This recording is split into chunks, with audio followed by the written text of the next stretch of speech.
Amén. En el libro de Mateo capítulo 12, puesto en pie en reverencia ante el Señor, le daremos lectura del versículo 46 en adelante, en el poderoso nombre de nuestro Señor Jesucristo. Mientras él aún hablaba a la gente, y aquí su madre y sus hermanos estaban afuera y le querían hablar, y le dijo uno: he aquí tu madre y tus hermanos están afuera y te quieren hablar.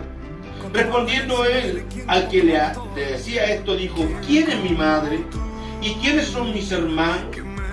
Y extendiendo su mano hacia sus discípulos, dijo: he aquí mi madre y mis hermanos, porque todo aquel que hace la voluntad de mi Padre que está en los cielos, ese es mi hermano y hermana y madre.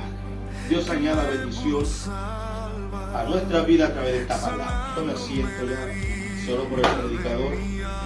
Hemos cantado, hemos orado, vamos a escuchar la voz de Dios. Amén. Pero siempre usted tiene que estar en actitud de adoración, siempre tiene que estar en actitud de alabanza mientras se predica la palabra del Señor. Dice un predicador que la alabanza es como el aceite cuando las cosas son amargas, cuando las cosas no nos gustan mucho. La alabanza permite que eso que nos ataca, ¿cierto?, pase y podamos disfrutar. Amén. Así que si hay algo que le incomoda, diga aleluya, para que pase esa palabra y pueda ser de bendición a nuestra vida. Bueno, lo que, como yo le mencionaba al principio, tal vez un poco majadero, un poco insistente, pero es necesario que nosotros podamos entender la necesidad del compromiso que debemos tener nosotros con la obra del Señor. No con el pastor, no con la iglesia, no con los hermanos, no con el familiar, sino que es el compromiso con Dios, el cual nos debe prevalecer por sobre todas otras cosas. El compromiso, el estar atento, el estar presente, el ser dinámico en la obra de Dios, porque el Señor es un Dios que se mueve, es un Dios que camina de aquí para allá. Sacó a Abraham de Ur de los Caldeos, lo llevó a tierra de Canaán se fue a Egipto, de Egipto volvió a tierra de Canaán, anduvo deambulando como peregrino, y en cada lugar donde Abraham se asentaba, él levantaba un altar de adoración, como persiguiendo a este Dios errante, a este Dios caminante, a este Dios que se mueve por todo lugar y que nosotros tenemos que buscar. Por eso que la palabra nos insiste, Jesucristo nos habla que debemos buscar el reino de Dios. Que ciertamente el reino de Dios es un reino que se mueve, es un reino vivo, es un reino que crece, es un reino que constantemente está en crecimiento, constantemente está en movimiento, no se estanca. Usted se puede estancar, yo me puedo estancar, la iglesia se puede estancar, pero el reino sigue. Y el problema es que cuando uno se estanca, cuando uno se para, cuando uno se detiene y el reino avanza, ¿sabe lo que sucede? Y el día que queremos volver al reino, no fuese por la mano de Dios, no lo vamos a alcanzar. Mirar a la derecha o a la izquierda, por haber fijado la mirada en las cosas terrenales, por haber fijado la mirada en las cosas que no trascienden, el reino avanza y uno se queda, se estanca. Como siempre he dicho, conozco un montón de posibles pastores, posibles futuros evangelistas, futuros hombres y mujeres de Dios, pero que se estancaron un día, porque estando dentro de la iglesia no pusieron la mirada en el reino, sino que pusieron la mirada en las cosas terrenales, humanas, que perecen, que no trascienden, que no tienen peso de gloria, que cuando uno se da cuenta, wow, uno dice, perdí el tiempo. Y por eso usted se va a encontrar muchas veces con ancianos que se paran y toman oportunidades y dicen: si yo hubiese sabido cuando era joven. Pero cuando éramos jóvenes pusimos la mirada en otras cosas, pusimos la atención en otras cosas, nos dedicamos a hacer otras cosas y no nos dedicamos a lo que realmente prevalece. Es el reino. Yo les digo a todos ustedes, y como siempre lo he dicho, usted ha entrado en una mafia, y le guste o no le guste, esta mafia no lo va a soltar. Y esta mafia, aunque usted se aleje, y aunque usted quiera arrancar, y aunque usted quiera irse, y usted pueda volverse el tipo más malo de la historia, esta mafia lo va a alcanzar. Lo va a alcanzar. Porque yo estoy encantado con Dios. Entonces tenemos, por ejemplo, a un rey llamado Manasés. ¿Usted ha escuchado de Manasés? gobernó 69 años el pueblo de Israel e hizo lo malo ante los ojos de Dios.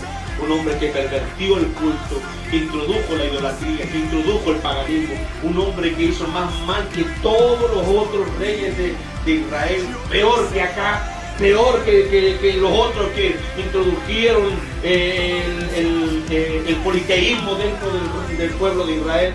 Fue un tipo malo, pero al último ese hombre se reconoció. ¿Sabe lo que pasa cuando uno se reconoce al último? Que la semilla de maldad ya había quedado en el reino. Que las consecuencias de nuestro pecado, de nuestra maldad, las consecuencias de nuestra negligencia, las consecuencias de nuestra indiferencia al reino de Dios nos van a perseguir hasta el día de nuestra muerte. Porque hemos cometido errores, pecados que nos persiguen. Y por mucho que nosotros nos arrepintamos, y por mucho que nosotros, nos convirtamos y dejemos el pecado, las consecuencias nos persiguen. Dios nos perdonó, Dios nos restauró, Dios nos levantó, pero las consecuencias. Por eso es que nosotros debemos poner atención al reino de Dios. Nosotros tenemos que estar centrados. Mire, la Biblia nos enseña que Cristo vino a revelar al Padre. Cristo, junto con venir a salvarnos, vino para revelarnos al Padre, para revelarle al pueblo al Padre. Mi Padre y yo uno somos. Le dice a uno de sus discípulos: tanto tiempo he estado con vosotros y todavía no me conocéis. Porque le decía: yo voy al Padre. Y no me recuerdo si fue Felipe que le dijo: maestro, muéstranos al Padre. No, parece que fue Felipe. Y Jesús le dijo: Felipe, tanto tiempo que he estado con vosotros y aún no me conocéis. Porque el que me ha visto a mí, ha visto al Padre. Él vino a revelar al Padre. Junto con salvarnos, Él vino a revelar al Padre. Y entonces una de sus... atención, por favor. Uno de los motivos del Señor aquí en la tierra era poder presentar el plan de salvación. El poder presentar al Padre al pueblo. Y estaba reunido con gente que quería escuchar, con gente que quería aprender, gente que quería conocer al Padre a través de Jesucristo. Y de pronto viene María y vienen sus hermanos. Porque la Virgen María, después que tuvo Jesús, dejó de servir. Tuvo más hijos, tuvo hijos e hijas. Entonces algunos dicen que Jesús no lo atendió porque ellos fueron soberbios, no quisieron entrar, porque no se quisieron mezclar, porque eran la familia y no le creían mucho a Jesús. Bueno, son conjeturas que se sacan. Pero lo que yo veo es que Jesús estaba en algo importante, que era parte del reino. Y no menospreció a su familia terrenal, no menospreció a su familia sanguínea, sino lo que hizo, Él puso su mirada, su atención, su esfuerzo con el propósito del cual el Padre le había dado, que era predicar el Evangelio, que era atender las cosas del reino. Después conversaría con su mamá, después conversaría con sus hermanos, ¿después de qué? Después que hiciera la obra. Entonces a veces cualquier cosa nosotros nos desconcentramos. ¿Por qué? Porque nos hemos distraído en otras cosas que no son eternas, que no son perdurables, sino que son perecederas. Nos distraemos fácilmente. Entonces, la verdad del mandato de Dios sobre nuestras vidas tiene que estar por encima de las cosas que nos distraen. Usted tiene que estar muy atento. Y usted tiene que estar muy consciente. Porque el Señor nos hizo un llamado a cada uno de nosotros. Mire lo que dice el libro de 2 Timoteo, capítulo 2, de la carta. 2 Timoteo, capítulo 2, versículo 5 y 6. Gloria al Señor. ¿Está contento? Capítulo 2, 2 Timoteo, capítulo 2, versículos 5 y 6. Y también el que lucha, un poquito más arriba, el 4, que son los 4. Ninguno que milita se enreda en los negocios de la vida, Ninguno que milita se enreda en los negocios de la vida a fin de agradar a aquel que lo tomó por soldado. ¿Cuántos son soldados de Cristo?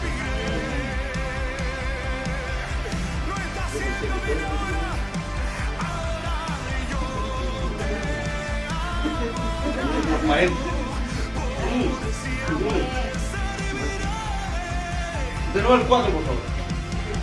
No avance. Ninguno que milita se enreda en los negocios de la vida a fin de agradar a aquel que lo tomó por soldado. ¿Cuántos son soldados de Cristo? Amén. ¿A quién tenemos que agradar? A Dios, a Cristo, al Señor. No al hombre, no al jefe, no a la mamá, no al papá. Porque si usted agrada a Dios, va a agradar a los hombres. Porque él dice en la Escritura que el hombre que anda, ¿cierto?, en los pasos del Señor aún está en paz con sus enemigos. A ese nivel. Entonces ninguno que milita se enreda en los negocios de la vida a fin de agradar a aquel que lo tomó por soldado. Si nosotros somos soldados de Cristo, no tenemos que enredarnos. A veces perdemos el tiempo. Nos metemos en esto, nos metemos en esto otro, nos metemos aquí, nos metemos y no cumplimos la función del Señor. Y no cumplimos el mandato de Dios. Sigamos con el 5. Y también el que lucha como atleta no es coronado, sino lucha legítimamente. Oiga, si estamos en una lucha constante, en una lucha, ¿cierto?, desde el comienzo de la humanidad, desde el huerto del Edén, hay una lucha entre el bien y el mal. Dice la palabra en el libro de Gálatas 5:16 que hay una lucha entre el espíritu y la carne. Y nuestra parte almática es la que se inclina en favor de una o de otra. ¿Y quién va a prevalecer entre el espíritu y la carne? Va a prevalecer al que usted alimente más. Si usted alimenta la carne, obviamente que va a prevalecer la carne, la carnalidad, las cosas del mundo, las cosas terrenales. Va a prevalecer las cosas del mundo si usted alimenta más las cosas de la carne. Pero si usted alimenta las cosas del espíritu, obviamente que el espíritu va a vencer la tentación, va a vencer la mundanalidad, va a vencer lo terrenal y va a ser un hombre y una mujer espiritual. El labrador, versículo 6, para participar de los frutos debe trabajar primero. Que el Señor nos sea abriendo el entendimiento, porque tenemos nosotros una lucha constante, tenemos nosotros un trabajo, nosotros somos llamados como soldados. Imagínense, son roles importantes, roles que se necesitan estar al 100 con el Señor. Porque el labrador se pasa una temporada, una tarde, un día, una luna, que no riega, que no siembra, que no trabaja, que no cosecha, que no ara la tierra, que no desmaleza, que no poda los árboles. Pero se le pasa y cooperó. Y se fue.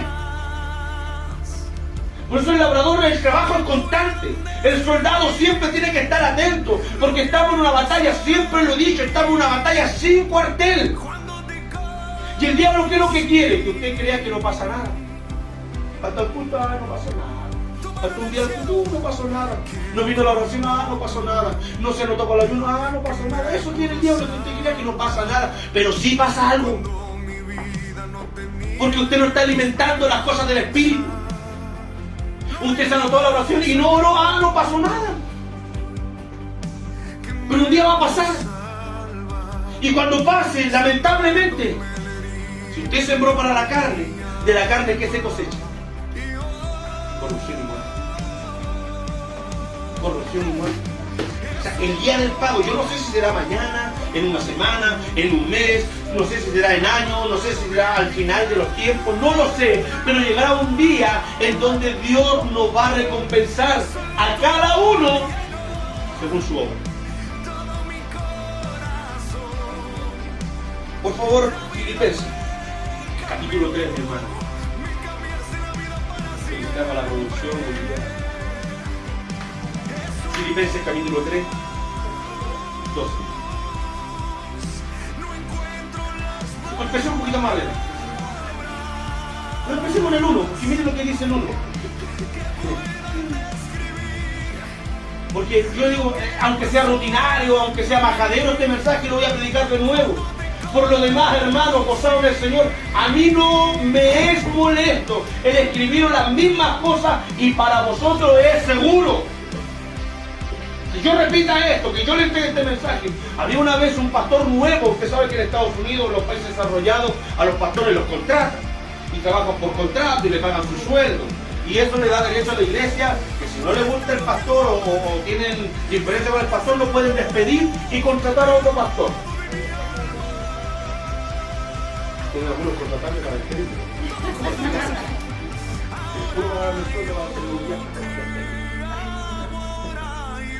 Entonces, pasa que llega un pastor nuevo a la iglesia y el día domingo que lo presentan entrega un mensaje poderoso. Un mensaje tremendo, y decían, wow, este era el pastor que necesitábamos, qué tremendo mensaje, qué teología, qué hermenéutica, qué homilética, qué exposición de la palabra, cómo se mueve, oh, espectacular, era un ángel, un ángel. Al segundo domingo, el pastor predica el mismo, 3, 4, al quinto domingo el mismo. Todos los domingos predicaba el mismo mensaje, hasta que llega un momento laborable de la iglesia, cerca. El pastor, mire, sabe que es muy bonito el sermón, mucha teología, buenos argumentos y todo, pero lleva 5 o 6 domingos predicando lo mismo, no tengo los mensajes. No, si tengo un montón de mensajes. No, porque mientras ustedes no cambien y no entienden el mensaje que les estoy entregando, aquí voy a predicar hoy. Entonces uno se desgasta, hermano, estudiando, leyendo, predicando y tratando de uno. Porque esto yo lo coloco por obra. Esto yo le exijo a mi esposa, a las niñas, que lo coloquen por obra. Porque estos dos pajaritos deberían estar en luna de miel, pero están acá. Gloria al Señor. Porque yo le exijo. Y a veces algunos se enojan cuando yo le exijo. ¿Pero por qué? Porque la Biblia a mí me exige que yo le exija. Porque nosotros tenemos que dar cuenta. Si el Evangelio no es simplemente cantar, silbar, saltar, no. El Evangelio es mucho más. Es una vida en sí. Ahora vamos al 12. Después usted quiere leer en la casa el resto del 2 al 12. No que lo haya alcanzado ya, dijo el apóstol Pablo, ni que ya sea perfecto, sino que prosigo por ver si logro asir aquello para lo cual fui también asido por Cristo Jesús. Miren, el verbo asir es agarrar. Viene del griego catalabano.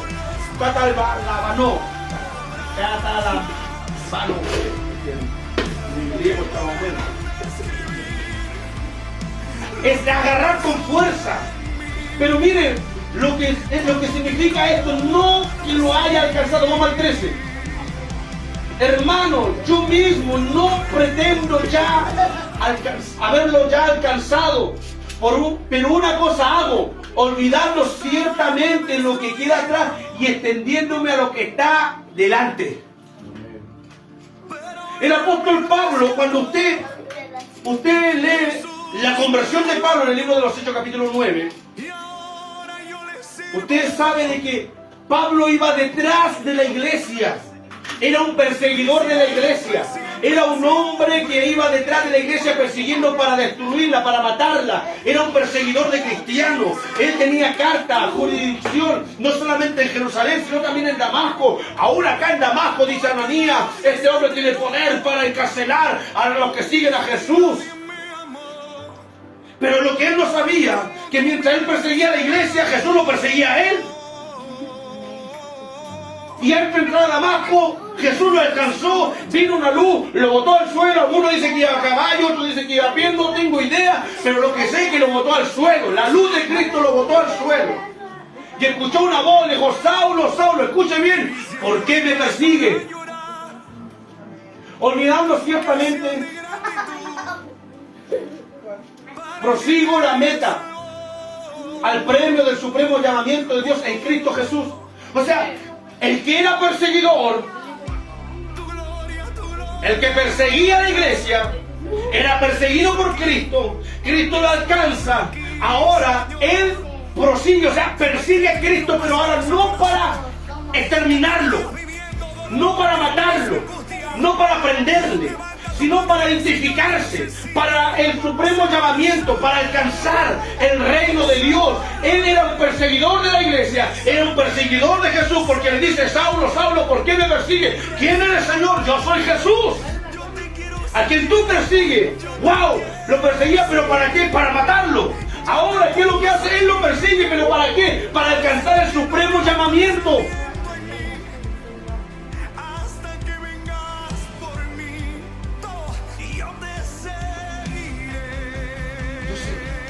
Ese supremo llamamiento, vamos a 1 Corintios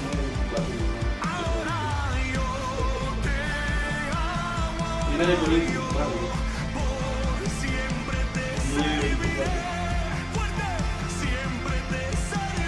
¿No sabéis que los que corren? Pablo ahora corría, pero detrás de Cristo. ¿Para qué? Para identificarse con Él, para recibir el llamamiento, para alcanzar el llamamiento de Cristo. ¿No sabéis que los que corren en el estadio, todos a la verdad corren, pero uno solo lleva el premio? Corred de tal manera que lo obtengáis. Mire, nosotros teníamos aquí un futbolista profesional. ¿Cómo se cuidaba?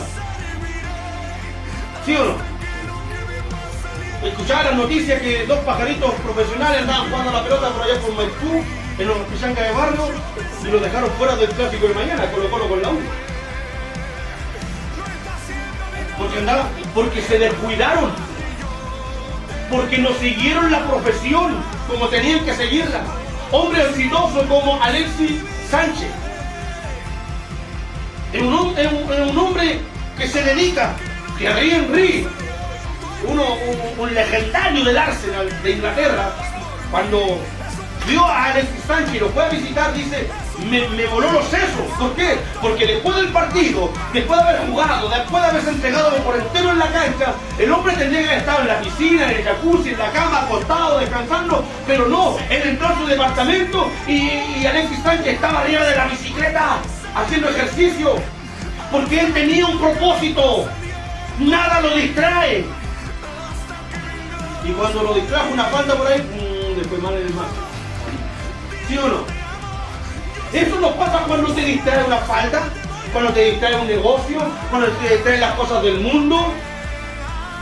Te vas para abajo en el reino. Gloria al Señor. ¿No sabéis que los que corren en el estadio, todos la verdad corren, pero uno solo lleva el premio? Corred de tal manera que lo obtengáis. Vamos, digamos. Todo aquel que lucha, de todo se abstiene. ¡Ay, santo Dios! De todo se abstiene. Ellos a la verdad para recibir una corona corruptible, pero nosotros una incorruptible. Nos cuesta abstenernos. Nos cuesta abstenernos de las cosas del mundo. Nos cuesta abstenernos de las cosas que nos distraen. O sea, a mí me hubiese gustado que me hubiesen predicado de esta manera cuando tenía 14 años. Cuando tenía 15 años.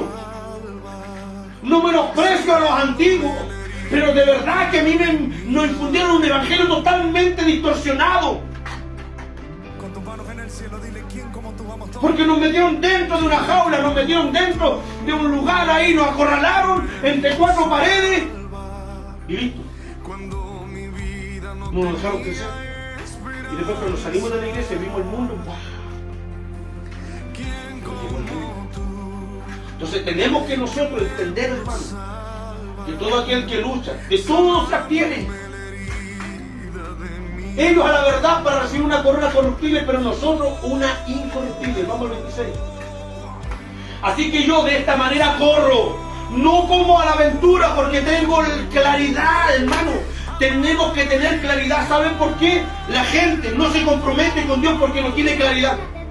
Simplemente por eso. Porque no tiene clara la película del Evangelio. Se dicen hijo de Dios, se dicen cristianos, pero su mente está en otro lado. Porque si usted entendiera realmente el Evangelio, no habría que estarle cateteando: oiga, venga al culto, oiga, ore, oiga, ayune, oiga, haga esto, no se meta en el tratado, no se meta en el tratado. No tendría que estarle dando consejería cada rato a los mismos. ¿Pero por qué? Porque no tenemos claro el Evangelio. porque somos duros de servir.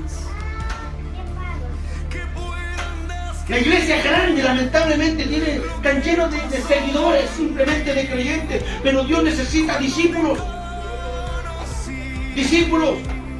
Nos cuesta a nosotros, grupos pequeños, levantar discípulos. Yo le doy gracias a Dios porque aquí se han levantado discípulos, pero faltan algunos que realmente se pongan en la brecha, algunos que realmente se abstengan del mundo, algunos que realmente tengan clara la película del Evangelio, porque cuando usted tiene clara la película del Evangelio, todo lo demás. Si usted supiera, me decía el pastor Félix, si lo está viendo, Dios le bendiga, saludos. Nosotros como misioneros hemos entendido que hay gasto innecesario. Teníamos una casa de 2 pisos, con 5 o 6 habitaciones. ¿Para qué? Si éramos 3. Ahora vivimos en un cuarto de 3x3, vivimos los 3 bien, porque nos enfocamos en que el dinero que estamos gastando en pagar una casa de 2 pisos, nos enfocamos en ir a hacer misión. O sea, nosotros nos estremecimos con mi esposa cuando lo fuimos a dejar y él decía, este es mi departamento, esta es mi casa, rogante. Venían de Argentina, iban para Bolivia, se demoraron como 2 años en llegar a Perú, misionando de país en país. Entonces hay gente que se afana en las cosas materiales y las cosas materiales que le traen, puros gastos.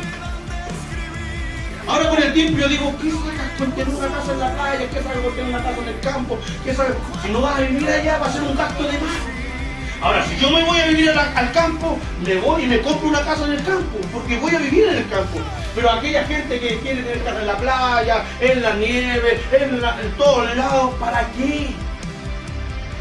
Es como cuando yo le decía a las niñas, ¿cuántos pies tienes? 2, ¿para qué tenés 20 pares de zapatos? Que tiene 2 pies. Es innecesario tener un típico, ¿cómo lo tengo que poner? Ropero lleno. Andrés Bullón, ¿qué decía? Andrés Bullón ayer predicaba y decía que una niña decía, no, es que tengo 25 vestidos, pero este ya me lo puse ayer, no me lo puedo colocar de nuevo. Y este me lo puse antes de ayer y este me lo puse el domingo. Malgastando en mí. Imagínense, la reina Isabel se colocaba una pura vez un vestido al día, y no lo usaba nunca más, y no era un vestido de Lucas en la feria.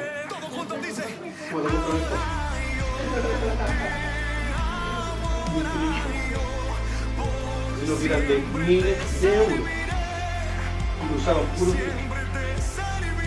¿Algunos quieren llegar a esa estatura? ¿Para qué? Dios tenga misericordia, no sé, yo no voy a juzgar dónde estará el alma de la reina Isabel. No lo sé. No me voy a poner de juez. Pero sí sé de que hay gasto innecesario. Hay cosas que no son trascendentes, que no les enfocan. Jesucristo le estaba hablando a la gente. Es importante. Esto es lo más importante. Gloria al Señor. Por eso, no como la aventura, de esta manera peleo, no como quien golpea al aire, sino que golpeo mi cuerpo y lo pongo en servidumbre, no sea que habiendo sido heraldo para otro, yo mismo venga a ser. Entonces golpeo mi cuerpo, mi propio cuerpo, golpeo mi vida, mis deseos carnales, mis pensamientos humanos, los machaco, le digo, Señor, reprendo al diablo, reprendo los demonios. Yo quiero hacer esto como hombre, quiero hacer esto, me gustaría estar en la playa, me gustaría tener un vehículo nuevo, me gustaría irme con mi esposa de vacaciones, me gustaría ganarme el premio de Mega. Me decía, oh, un premio en Mega donde benzina gratis todo el año. ¿Para dónde no irían, pues? Pero ¿por qué Dios no me da ese premio de benzina gratis? Porque a lo mejor mi idioma no. Entonces lloraba por la iglesia, Señor. Pero ¿quién realmente somos nosotros? Somos realmente hombres y mujeres que estamos enfocados en el reino. Yo lo puedo entender al hermano nuevo, a la hermanita nueva, aquel que lleva, no sé, un par de meses en las cosas del reino, lo entiendo, pero yo siempre he dicho, usted con 2 años de evangelio ya no debería ser un maestro. No sé si he fallado yo como líder, en algún momento se lo digo, o han fallado ustedes como discípulos. Sí sé que a mí me costó entender, pero aunque no entendía, yo estaba ahí. Aunque por eso el Señor me metió en un ministerio que era así, a rajatabla. O era o no era. Era un ministerio así cuadrado, legalista, porque yo necesitaba esa legalidad. O si no, imagínense cómo hubiese sido. Pero un día hice un compromiso con el Señor, vino el Espíritu Santo, se metió en mi vida. Me transformó, me cambió, me lavó, me limpió, me perdonó, me hizo una nueva criatura. Insisto, las consecuencias del pecado todavía uno las paga, pero seguí el camino para la gente. Y alguien que me diga, no, si está bien, cuestióname de aquí para atrás. Pero un día yo tomé la decisión con Cristo y vive Dios que Él sabe. Y de aquí para adelante, ¡pum!, yo camino con el Señor. Yo no estoy exento de errores.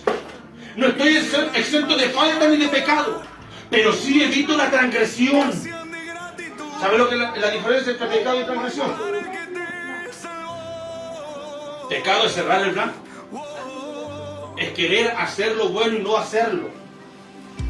Por eso que el apóstol Pablo en Romanos 7 dice, el pecado que mora en mí, léalo en la casa. Romanos 7, el pecado que mora en mí. Porque lo que quiero hacer no lo hago.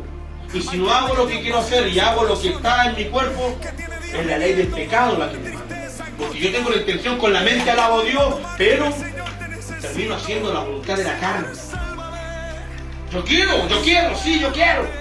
Pero mi carne, yo alimento más mi carne, yo alimento más los deseos humanos, y la vida espiritual me vence. Pero tiene que llegar un día en donde, como dijo el apóstol Pablo, ya no vivo yo, sino que Cristo vive en mí. Amén. Y estoy justamente con Cristo crucificado. Amén. No literal, sino que sus pasiones, sus deseos, sus anhelos, su carnalidad está crucificado en la cruz del Calvario. Y Él ha resucitado juntamente con Cristo para esperanza de vida. El llamamiento que el Señor nos hace en el versículo 24, mi hermana, versículo 24.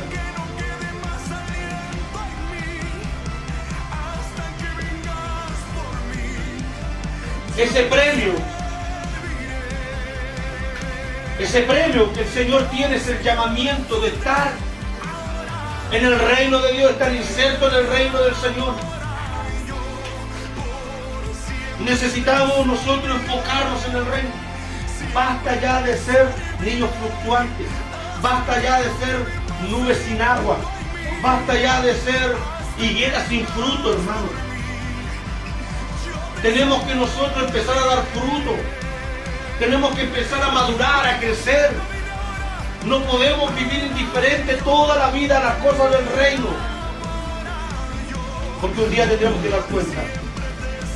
Y esa cuenta realmente será pesada si nosotros no hacemos la voluntad de Dios. Por eso en este día yo le hago la invitación a que podamos volver a centrarnos en las cosas de Dios. Le hago la invitación a que volvamos nosotros a hacer la obra del Señor. Que podamos nosotros dejar las cosas terrenales. Escúcheme bien, yo no le digo que sea irresponsable.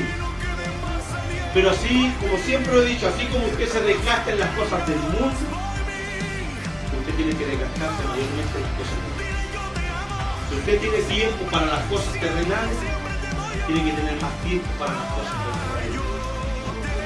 Al que más se le da, más se le demanda. Si usted conoce más de la palabra del Señor, cada día más el Señor le va a demandar a usted. Por eso que es imperioso que nosotros podamos, y por eso termino, de Efesios capítulo 5, versículo 14 en adelante, Este sumaba.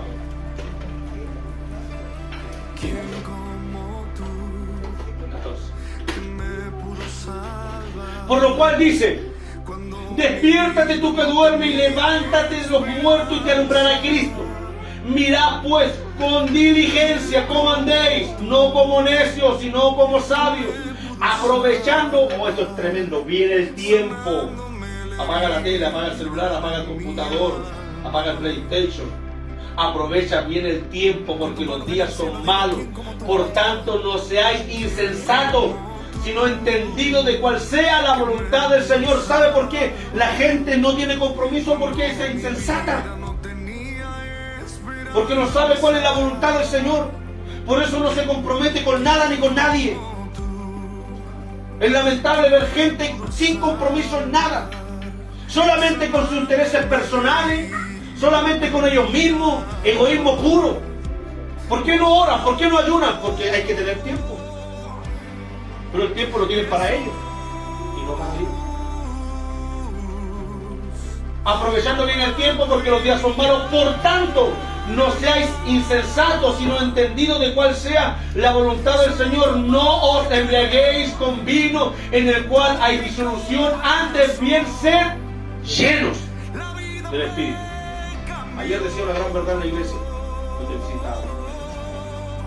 Hay muchos que están dedicados a llenar la iglesia de gente, pero lo que Dios quiere es que nosotros llenemos a la gente de Dios. No llenar la iglesia de gente, sino que la gente que esté en la iglesia sea llena de Dios. Hablando entre vosotros, con salmos, con himnos y cánticos espirituales, cantando y alabando al Señor en vuestros corazones, dando siempre gracia por todo al Dios y Padre en el nombre de nuestro Señor. Esa es la clave. Repase ese texto bíblico.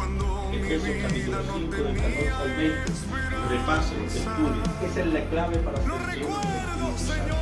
Junto con todo lo demás que nosotros hemos hablado en esta hora, lo que vemos que esto tiene que hacernos sentido. Hemos hablado infinidad de veces sobre el compromiso, la necesidad de fijar nuestro objetivo, todo lo demás, hermanos, todo lo demás, la familia, el trabajo, los estudios, los sueños personales, todo eso queda a las plantas de Cristo y nosotros sigamos al Señor, y a medida que sigamos al Señor, el Señor no es.